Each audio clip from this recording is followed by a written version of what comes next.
Hello. Thank you, Mr. Speaker. I rise to give my contribution on the finance bill proposal, which has been tabled in this House. Madam Speaker, for a long time, finance bill has not been a subject of discussion in this country. But for the last 1.5 years, Kenyans have awakened to the issues that are there in finance bill and have made it a public discussion. Madam Speaker, I had attempted to speak earlier on in the floor because I am a user of sanitary towels. And as a user, as a mother, as a woman leader, I am greatly concerned that the price of sanitary towels and diapers is not only going to affect the mothers and the users of those items, but is going to affect the budget of individual homes. I have interrogated the proposal of the finance bill very deeply, Madam Speaker, and I've realized that there are promises flying around. The excise duty that was proposed on sanitary towels and diapers has been removed. Or rather, there is a recommendation from the Committee of Finance to remove excise duty on imported sanitary towels and diapers. However, Madam Speaker, the raw materials that are being used by local manufacturers are subjected to VAT.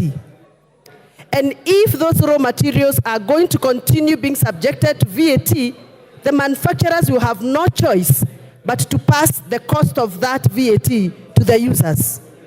And therefore, Madam Speaker, if we do not remove VAT on raw materials that are making sanitary towels in Kenya for local manufacturers, we are still going to have expensive sanitary towels and diapers.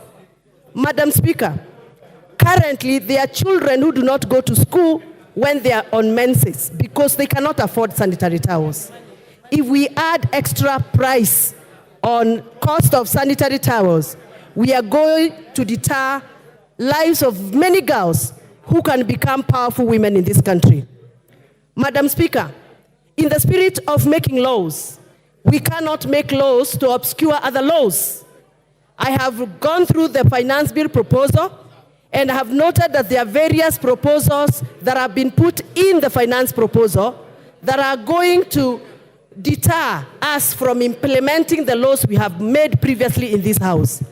Madam Speaker, in the respect of that, I note that we have agreed a proposal to amend the Data Protection Act. Data Protection Act of 2019 is a law that we made in the previous parliament to protect our personal data. I know members of this House, I included, have received numerous messages from members of public. Where they got our numbers from, I don't know. Whereas we cannot blame them because maybe they are operating from a situation of pressure. It is against the law to share members' numbers. As they do that, Madam Speaker, we are protected by the law. What about if we allow us to amend that law and allow anybody to access our personal data, including financial data? And therefore, Madam Speaker, I am of the opinion that we must be very careful so that you don't make laws that are going to make other laws not operational. Madam Speaker, I represent farmers. And I would have been very excited to hear that just like we have given VAT exemption to the transportation of sugarcane, which I am happy about, we also provide the same provision for the farmers who transport milk, who transport avocados, who transport macadamia, tea leaves, and coffee.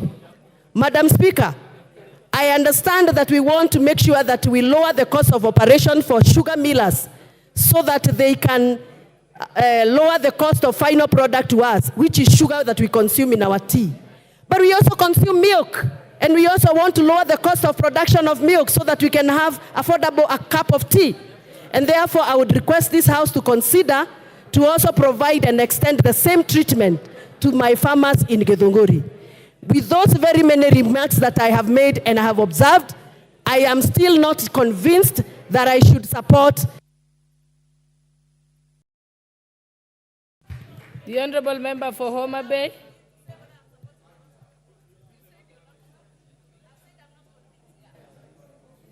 The Honorable Member for Homa Bay.